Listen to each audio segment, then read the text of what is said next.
Thank you, Madam Chair. Mr. Elizondo, does any branch of the United States government or defense contractors possess technology? Sir, there's documentation that I believe was submitted for the record that was approved for release by the U.S. Pentagon, by the Department of Defense Office of Pre-Publication Security Review, and it states one of the reasons why my predecessor program, OSAP, was trying to collect material of unknown origin. Was it successfully collected? It was not. What happened is that there was an aerospace contract company that requested to divest itself of the material that was collected in the 1950s. Unfortunately, that didn't actually occur. So let's dive into that. That's the Bigelow Aerospace, correct? ये UFO के बारे में जो ना अमेरिकी government कबूल कर रही है दुनिया के सामने, ये कल की न्यूज़ है। यूएफओज होते हैं, एलियन होते हैं, ये बता रहे हैं कि हमने उनके जो क्रैश एयरक्राफ्ट हैं जो गिर गए थे, उनकी उड़न तश्तरियाँ नीचे गिरी हैं, हमने उनको उठाया है, उनकी बॉडीज निकली हैं उसके अंदर ये एलियन की, और हमने उनको भी उठाया है, और हमने उनके जो यूएफओ होते हैं उनको रिवर्स इंजीनियरिंग करके ना उनसे टेक्नोलॉजी भी हमने हासिल की है। ये दुनिया के सामने कबूल कर रहे हैं। कबूल करने के अलावा कोई चारा नहीं है। बहुत सारी वीडियोस मौजूद हैं, बहुत सारे लोग गवाए, लाखों की तादाद में लोग गवाएं। और ये जो उड़न तश्तरियाँ जो ना, ये दिखती तो पूरी दुनिया में है, लेकिन यूरोप साइड में ज़्यादा दिखती हैं। So, there was a journalist, Christopher Sharp, who said that there was a transfer between Lockheed Martin, Bigelow Aerospace, and the CIA allegedly blocked this. Can you describe that? What I can say is that it was blocked. Why it was blocked, I can only surmise. I was part of some conversations later on with some of those contract personnel where they had told all of us that is accurate. What we required was a memo from the Secretary of the Air Force in order to make that complete, and that never occurred. And so when Secretary Mattis became Secretary of Defense, I decided it would be appropriate for me to try to receive a memo from him as SecDef, as Secretary of Defense, if we could not get a memo from the Secretary of the Air Force to transfer that material. So if that material exists today, who's in possession? Sir, I wouldn't be able to have that conversation in an open hearing. We'd probably have to have that. Okay, my question to you then is, if we were in a secure setting, if we were in a SCIF, would you be able to provide or get access to something, whether it's visuals or material that we could put our hands on, or biologics, that would convince me, that would show me that we have non-human origins? Sir, that decision would not be mine. That would be to the gatekeeper still in the U.S. government. And who would we, so if you were in our shoes, where would you go from here? How would you get that information? A lot of times we just don't know who to ask because we don't know where to go next. So if you were in our shoes, where would you go? Well, I prefer to answer that question in a closed session. However, we established AARO for that very purpose, and unfortunately, under its previous leadership, it failed. So one would hope that they would have the authorities necessary to do that. Let's hope that this new iteration of leadership will be successful. In the discussions, it's simply about material, or is there a discussion about biology? ये 13 नवंबर 2024 की video है, और ये जो है वो interview दे रहा है, और ये इंटरव्यू कहाँ दे रहा है, ये यकीनन जो अपना अमेरिका की जो गवर्नमेंट है, उनके जो नुमाइंदे हैं, जो पब्लिक की तरफ से मुंतखब होके आते हैं, उन्होंने सवाल रखे हैं ना, पब्लिक के सवाल उन्होंने रखे हैं कि भाई गवर्नमेंट को बताना चाहिए कि ये सारी चीज़ें जो हो रही हैं, कितने अरसे से छुपाते हुए आ रहे हो। कोई ये एलियन या यूएफओ कोई आज थोड़ी नज़र आ रही है, तो 100-150 साल से नज़र आ रहे हैं, और इनके पास जो डेटा जमा हुआ है वो तो तकरीबन 100 साल का डेटा जमा हो गया है। रशिया के पास जमा हुआ है, चाइना के पास जमा हुआ है, अमेरिका के पास जमा हुआ है, दुनिया भर में ये चीज़ें नज़र आई हैं, बताता कोई भी नहीं है, एक्सेप्ट कोई भी नहीं करता। अंटार्कटिका में इन्होंने ज़मीन के अंदर क्या सिस्टम बनाया हुआ है, एलियन ने वहाँ पर रहते हैं, और वहाँ पर कोई जहाज़ वगैरह जा नहीं सकते हैं। वहाँ पर एक दफ़ा अमेरिका ने जो ना भेजा था अपना बेरी बेड़ा, उसका भी बेड़ा गर्क हो गया, उसकी वीडियो भी रिकॉर्ड करके इंशाल्लाह मैं डालूंगा इसमें। It was previously testified that there was biologics that were collected. Are you aware of any of that? I am, sir, aware of the reporting that biologics have been recovered. Again, my focus was more nuts and bolts, looking at the physical aspects of these phenomenon, how they interacted around military equities and nuclear equities. So I'm certainly not a medical expert. I would not be able to probably provide you a whole lot of value in that simply because I don't have the expertise. Was anything described as that we have possession of bodies? Yes, yes. We have is it multiple types of creatures or? Sir, I couldn't answer that. I can tell you anecdotally that it was discussed quite a bit when I was at the Pentagon. The problem is the supposed collection of these biological samples occurred before my time, in fact, before I was even born. And was this part of the Lockheed Martin discussion, or was this the biologics is a completely separate? Separate yet related. Okay. Has anyone made contact? Sir, I'm sorry, could you specify? Has there been any, to your knowledge, any communication with a non-human life form? So the term communication is a bit of a trick word because there's verbal communication like we're having now. The problem is you also have nonverbal communication. And so I would say definitively yes, but from a nonverbal meaning, when a Russian reconnaissance aircraft comes into U.S. airspace, we scramble two F-22s, and we are certainly communicating intent and capability. I think the same goes with this. We have these things that are being observed over controlled U.S. airspace, and they're not really doing a good job hiding themselves. They're making it pretty obvious they have the ability to even interfere with our nuclear equities and our nuclear readiness. Is the United States government and our contractors, are they pulling technology from this? Or they're reverse engineering this? Sir, as I previously stated, please forgive me, I am not authorized to discuss specifics about crash retrievals. I signed documentation with the U.S. government. What I can say was, after a very thorough review process by the Pentagon, what I wrote about, and that was my limit, unfortunately, that I was given. Thank you. Yes, sir. Thank you. Have you called the वो ज़्यादा नहीं बता रहा है, वो बोल रहा है मेरी लिमिट से बाहर की बातें हैं. उम्मीद है कि बहुत सारे लोगों को इंग्लिश समझ में आ रही होगी. जिन लोगों को समझ में नहीं आ रही उन लोगों को मैं थोड़ा बहुत बता देता हूँ, क्योंकि मुझे भी इतनी ज़्यादा इंग्लिश समझ में नहीं आती, लेकिन थोड़ी बहुत तो मैं बता ही सकता हूँ. तो बात ये है कि वो ये बता रहा है कि भाई हमें जो ना ये जो एलियन है ना ये मिले हैं, हमें ये एलियन मिले हैं और इनमें जो है मेल भी हैं फीमेल भी हैं, इस तरह की वो बातें बता रहा है. और हमारे पास इनकी बॉडीज़ भी हैं जो क्रैश हुए, यूएफओ क्रैश हुए, जो बुलंद तश्तरियाँ गिरी हैं ज़मीन पर. अमेरिका तो बहुत बड़ा है और उसके अलावा अमेरिका का जहाँ जहाँ जिन जिन ममालिक में असर वसूख है वहाँ पर भी अगर कोई यूएफओ गिर जाता है तो ये लोग, बुलंद तश्तरी गिर जाती है, ये लोग उसको उठा के ले आते हैं.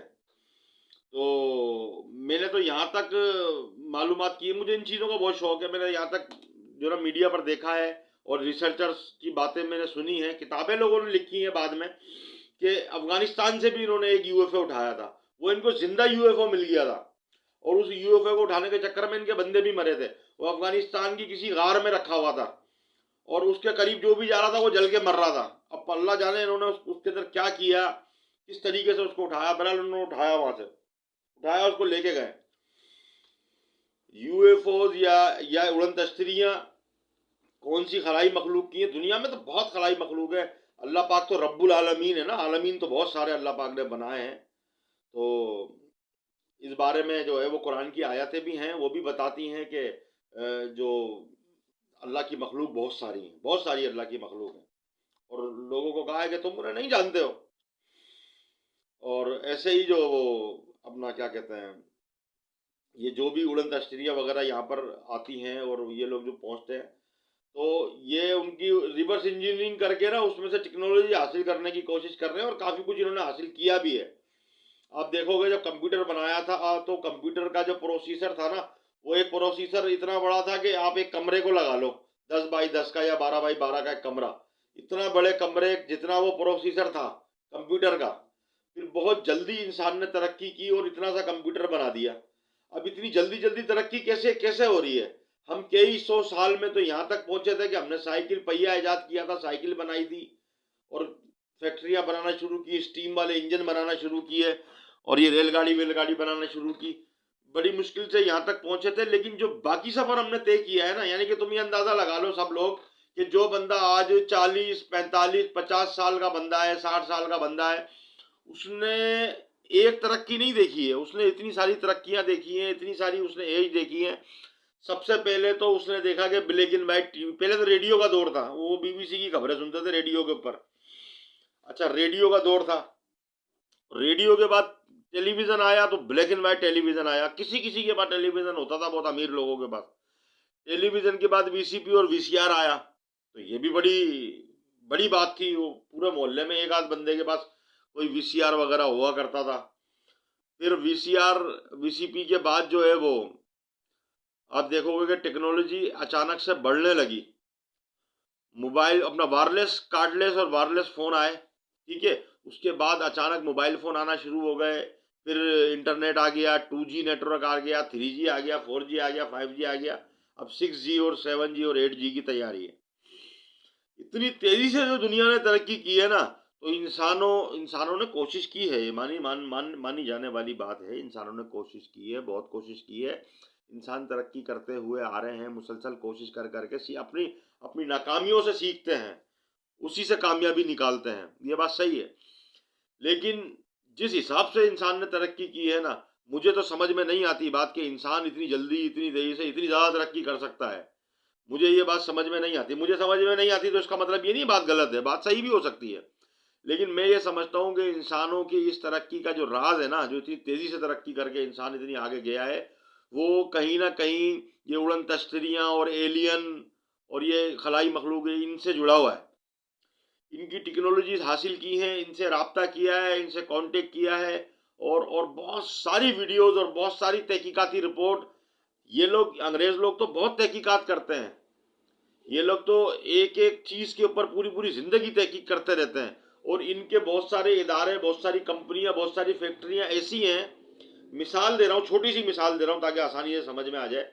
एक फैक्ट्री है, वहां पे जूते बनते हैं, और वो जूते उनके बिकते हैं, और वो मशहूर फैक्ट्री है। अब वो जूते बनाने वाली कंपनी के पास कोई बंदा जाता है, बोलता मैं स्पोर्ट्स के हवाले से तहकीक करता हूँ, रिसर्च करता हूँ। स्पोर्ट्स जो है, जैसे क्रिकेट है या फुटबॉल है, या वो जो दौड़ने वाली जो रेस होती है, इस तरह के जिस जिस स्पोर्ट में जूते इस्तेमाल होते हैं, उन स्पोर्ट्स के ऊपर मैं तहकीक करता हूँ, और मैं देखता हूँ उनमें क्या खामियां हैं, क्या अच्छाइयां हैं, किस तरह हम इसको और मजीद बेहतर कर सकते हैं, परफॉर्मेंस को किस तरह बेहतर कर सकते हैं, हमारे मुल्क के लोग किस तरह आगे जा सकते हैं, गोल्ड मेडल ला सकते हैं, ये वो।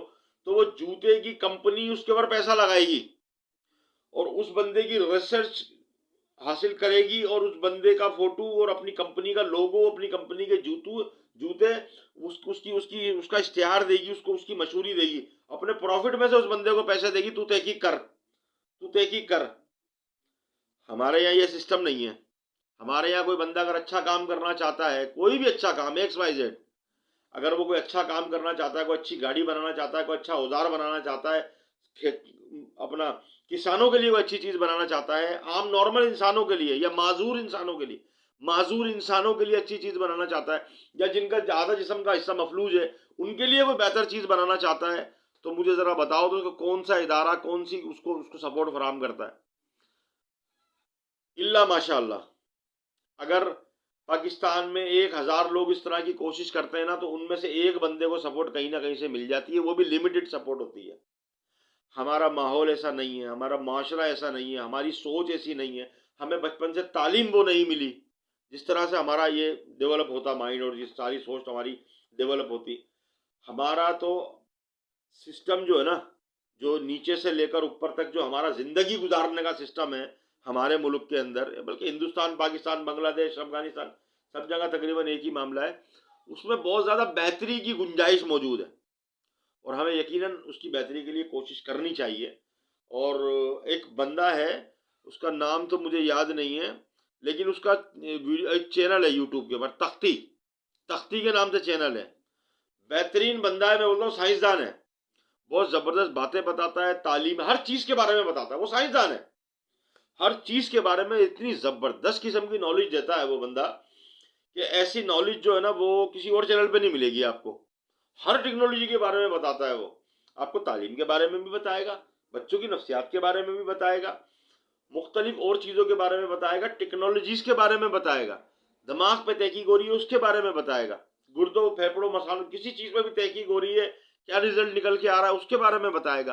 दुनिया का क्लाइमेट कैसे चेंज हो रहा है उसके बारे में बताएगा, हम पाकिस्तान में अपने माहौल कैसे बेहतर कर सकते हैं उसके बारे में बताएगा, खलाओं में क्या चल रहा है, जेम्स टेलीस्कोप क्या कर रही है, हुबल टेलीस्कोप क्या कर रही थी, क्या कर रही है, किस मकसद के लिए गई थी, क्या क्या रिकवर हो चुका है, क्या क्या हम देख चुके हैं, कहाँ कहाँ तक हमारी रिसर्च पहुंच, सारी चीजें वो बताता है। इंग्लिश, फ्रांस, जर्मनी, जहां जहां की जबानों में जो जो आर्टिकल आते हैं उनको किसी ना किसी तरीके से वो भाई अपनी वीडियोस में लेकर आता है। तख्ती ऑनलाइन के नाम से उसका यूट्यूब चैनल है, बेहतरीन बेहतरीन बेहतरीन पाकिस्तान का चैनल है। पाकिस्तानी गवर्नमेंट के सामने, गवर्नमेंट के साथ भी क्लब क्लब अपना उसको मिल के जो ना वो कुछ ना कुछ वो चला रहे हैं, सिस्टम चला रहे हैं। भावलपुर का बंदा बहुत जबरदस्त, बहुत नाइस बंदा है, बहुत अच्छी वीडियोस डालता है वो, उसकी वीडियोस भी देखनी चाहिए और बहुत कुछ सीखना समझना चाहिए। हमारे स्कूलों में जो बच्चे गॉड गिफ्टेड है, ज़हीन है, हमें उन बच्चों को उठाना चाहिए, अप्रिशिएट करना चाहिए, उन बच्चों को वसाइल मुहैया करने चाहिए। हमारा हम छोटा सा काम करते हैं ना, हमारा छोटा सा शहर है मीरपुर खास, मीरपुर खास के स्कूल से हम 2 4 5 6 बच्चे उठाते हैं, बच्चे बच्चियां जो बेहतरीन इंटेलिजेंट बच्चे बच्चियां हैं, इनका आईक्यू बहुत ज़बरदस्त है, कुछ बनाना चाहते हैं, कुछ करना चाहते हैं, इंटरव्यू लेते हैं, बेटा आप क्या करना चाहते हो, आप क्या बनाना चाहते हो, आपके जहन में क्या आइडियाज़ आते हैं, आइडियाज़ खुद ब खुद आते हैं, कुदरती बात है। वो कहता है मैं मोबाइल बनाना चाहता हूँ, कोई बच्चा बोलता है मैं मोबाइल बनाना चाहता हूँ, मेरा जहन ऐसा है कि मेरे को मोबाइल बनाना है, उसको मोबाइल बनाने की फैक्ट्री तो हम लगा के दे नहीं सकते, लेकिन उसकी इब्तदाई रिसर्च के लिए हम कुछ सरमाया तो मुहैया कर सकते हैं, वो अफोर्ड नहीं कर सकता।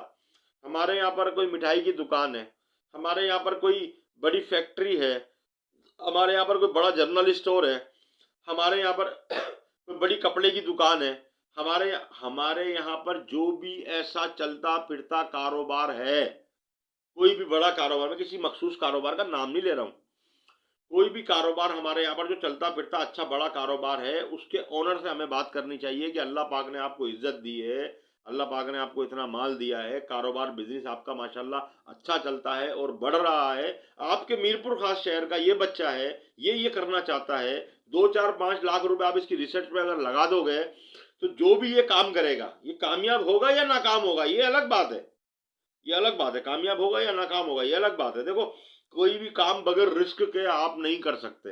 आप पंखे का बटन भी अगर ऑन करोगे ना, तो पंखा चला लूं तो उसमें भी रिस्क है कि यार बटन ऑन करने से मुझे करंट भी लग सकता है, मैं मर भी सकता हूँ। आप घर से बाहर निकल रहे हो तो आपके ऊपर बिजली के जो 11,000 वोल्टेज के तार है ना वो गिर भी सकते हैं, बंदा मर भी सकता है। हर चीज में रिस्क है, जो निवाला खा रहे हो वो निवाला सांस की नाली में चला गया तो बंदा गया। हर चीज में रिस्क है, हर चीज में रिस्क है, रिस्क तो लेना पड़ेगा। अगर किसी बंदे ने उस बच्चे के ऊपर जो मोबाइल बनाना चाहता है, जो कोई इलेक्ट्रॉनिक गाड़ी बनाना चाहता है, कोई सोलर वाली गाड़ी बनाना चाहता है, या कोई वो ऐसी चीज इन्वेंट करना चाहता है जो घर में खवातीन के लिए बहुत जबरदस्त हो, कोई वर्जिश करने वाली मशीन बनाना चाहता है, ऐसी मशीन जो आज तक किसी ने बनाई नहीं है, किसी ने देखी नहीं है, किसी ने सोची नहीं है, उसके जहन में आइडिया है। चाइना रोजाना नए आइटम बना के मार्केट में डाल रहा है, तो चाइना के आसमान से आ रहा है क्या डायरेक्ट? चाइना के बच्चे भी तो यहीं पैदा हो रहे हैं ना, जैसे सब बच्चे पैदा हो रहे हैं, उनको भी वही तालीम मिल रही है, वो भी वही ग़िज़ा खा रहे हैं, उनके जहन में नए नए आइडियाज़ आ रहे हैं, वो उस आइडियाज़ को इम्प्लीमेंट करते बनाते हैं, उसको मार्केट में लेकर आते हैं। कुछ आइडियाज़ उनके ऐसे हैं जो फेल हो जाते हैं, चलते नहीं है, कुछ आइडियाज़ ऐसे हैं जो बहुत तेज़ दौड़ते हैं, चलते हैं बहुत ज़बरदस्त। हमारे बच्चों के पास भी तो आइडियाज़ हैं, हम अपने बच्चों के ऊपर खर्चा क्यों नहीं करते? अगर एक एक दुकानदार जिसको अल्लाह ने हिम्मत दी है, ताकत दी है, पैसा दी है, अल्लाह उसको अकल भी दे दे, वो अपने मोहल्ले, अपने इलाके, अपने रिश्तेदारों में से अपने अपने अपने शहर के बच्चों को उठाए, एक एक बच्चे पे 2 2 लाख रुपए, 5 बच्चों पे खर्च कर दो, तुम 2 2 या 3 बच्चों पे खर्च कर दो 5 5 लाख रुपए, आप देखोगे, आप अपनी निगरानी में पैसा खर्चा करो, आप अपनी निगरानी में खर्चा करो। आपके शहर में एक साइंस लैब होनी चाहिए जहां पर बच्चे आके तहकीकात कर सकें, तजर्बात कर सकें। कोई बच्चे अगर वो सितारों में खलाओं में तहकीक कर रहे हैं तो उसके लिए आप फंड प्रोवाइड करें। कोई बच्चे कोई चीज़ बनाना चाहते हैं, ऐसा भी हो सकता है। देखो हमारा इंटरनेट है ना, हमारा इंटरनेट जो हम पाकिस्तान में यूज़ करते हैं वो हमारा इंटरनेट नहीं है। हमारे पास तो वो इंटरनेट आता है, कहीं से आता है, हम उसको यूज़ करते हैं, फिर ये उन्हीं के पास सर्वे उसका क्या बोलते हैं उसको, जो उनका उनका कंट्रोल उनके पास है। हमारे पास कुछ भी नहीं है, हमारी बातें रिकॉर्ड कर लेते हैं, हमारी हमारी सारी चीज़ें उनके पास चली जाती हैं। हमारा इंटरनेट सेफ नहीं है किसी तरीके से भी। हम अपना इंटरनेट भी तो ईजाद कर सकते हैं। ये इंटरनेट जिसने भी ईजाद किया था वो इंसान का बच्चा था ना, कोई खलाई मखलूक तो नहीं था। हम भी तो अपना इंटरनेट ईजाद कर सकते हैं। एक वक्त ऐसा भी तो आ सकता है कि पाकिस्तान का अपना इंटरनेट होगा, पाकिस्तान दूसरे ममालिक के इंटरनेट से कोलैबोरेट करेगा, मिलेगा, बात करेगा, उनके साथ ज्वाइन करेगा और ऐसा सिस्टम क्रिएट करेगा कि हमारा इंटरनेट कोई हैक नहीं कर सकता या हमारे इंटरनेट से कोई इंफॉर्मेशन चुरा नहीं सकता, हमारी मर्जी के बगैर कोई चीज़ जा नहीं सकती, हमारी मर्जी के बगैर कोई चीज़ आ नहीं सकती। हम और कुछ नहीं कर सकते, कम से कम हमारा जो दिफाई निज़ाम है, हमारी जो फौज का सिस्टम है, हमारा जो जितनी भी हमारी फौज है वो तीन फौजें होती है ना, अपना फिजाइया, बहरिया और बर्री, और उसके बाद हमारा इंटेलिजेंस का सिस्टम। हम इन सबको सिक्योर तो कर सकते हैं ना, हम इन सबको महफूज तो बना सकते हैं ना, दूसरे लोग उसमें इंटरफेयर ना कर सकें, हमारी चीज़ें चोरी नहीं कर सकें। और हम ऐसा सिस्टम तो बना सकते हैं ना कि हमारे हम ऐसा सिस्टम बना सकते हैं कि भाई कोई हमारे ऑफिस में, कोई हमारे बाथरूम में, कोई हमारे घर में, कोई हमारे स्कूल में, कोई हमारे मदरसे में अगर आके सीसीटीवी कैमरा लगाता है या छोटे वाले वो हिडन कैमरा लगाता है या वॉइस रिकॉर्डिंग वाले कोई चीज़ लगाता है, तो हमारे पास ऐसी चीज़ें भी होनी चाहिए जो उसको डिटेक्ट कर सकें, उसको बता सकें। ऐसी चीज़ें मार्केट में हैं, हमारी होनी चाहिए। अभी आपको पता है वो क्या कहते हैं उसको, हवावे चाइना की कंपनी है, बहुत मशहूर कंपनी है। अमेरिका और यूरोप में उसका सामान नहीं बिक रहा, उन्होंने बैन लगा दिया, बोला हवावे का जो वाईफाई का डिवाइस हम इस्तेमाल करते हैं ये हमारी मालूमात चुरा के चाइना को भेज देता है छप्पर ही छप्पर में। इंडिया ने भी हवावे का सिस्टम सारा बंद कर दिया, हवावे की कोई चीज़ नहीं दे रहे। हवावे की इतनी चीज़ें आ रही थी, जो टावर वाले खंभे होते हैं ना, इनमें जितनी मशीनें लगी होती हैं ये सारी हवावे की मशीनें, वाईफाई की डिवाइस हवावे की डिवाइस, वाईफाई के मोबाइल हवावे का मोबाइल और सैकड़ों हजारों ऐसी चीज़ें हैं जो मिलिट्री पर्पस में यूज होती हैं हवावे की कंपनी की। अब उस पर उनको भरोसा नहीं है, यूरोप को और इंडिया को, वो लोग उसकी चीज़ें ले रहे नहीं हैं। अब ये जो एलन मस्क आ गया है, ये ऊपर स्टारलिंक के जरिए पूरी दुनिया के अंदर जो ना भाई मैं ये सैटेलाइट इंटरनेट दूंगा, खंभों की टेंशन खत्म हो जाएगी और तुम्हारे इंटरनेट के सिग्नल जो ना कभी ड्रॉप नहीं होंगे, कैसा भी मौसम हो तुम इंटरनेट सही मिलेगा, तुम रेगिस्तान में चले जाओ, तुम समंदर में चले जाओ, तुम दुनिया के कौन से कोने में चले जाओ, तुमको इंटरनेट मिलेगा वहाँ पे। ठीक है भाई, इंटरनेट मिलेगा, ये तो बहुत अच्छी बात है, लेकिन ये तो देखो कि तुम्हारा डेटा कहाँ जाएगा। सारा डेटा अमेरिका के पास, CIA के पास, इनके पास सारा डेटा तुम्हारा जाएगा, तुम्हारे हाथ में कुछ भी नहीं होगा। तुमने अपने बंदे भेजे अपना दूर किसी जगह पर कि भाई वहाँ से हमें पता चला कि हमारे खिलाफ साजिश हो रही है, तुम वहाँ से मालूमात निकाल के हमारे को भेज। अब वो ऐसी जगह पर है कि वहाँ से वो मालूमात निकाल के इंटरनेट के जरिए, स्टारलिंक के जरिए भेज सकता है, लेकिन वो जैसे ही तुम्हें वो इंटरनेट के जरिए मालूमात निकाल के भेजेगा, वो तो सबसे पहले मालूमात उनके पास जाएगी। हमारा तो मकसद ही फेल हो गया, हमारा तो दुश्मन ही वही है, हमारे खिलाफ तो साजिशें ही वो कर रहे हैं ना, और बहुत सारी साजिशें हम खुद अपने खिलाफ कर रहे हैं। वो एक बड़ा ज़बरदस्त प्रोग्राम आता है, पहले टीवी पे आता था, अब यूट्यूब पे आता है, अपना उसका वजाहत सईद।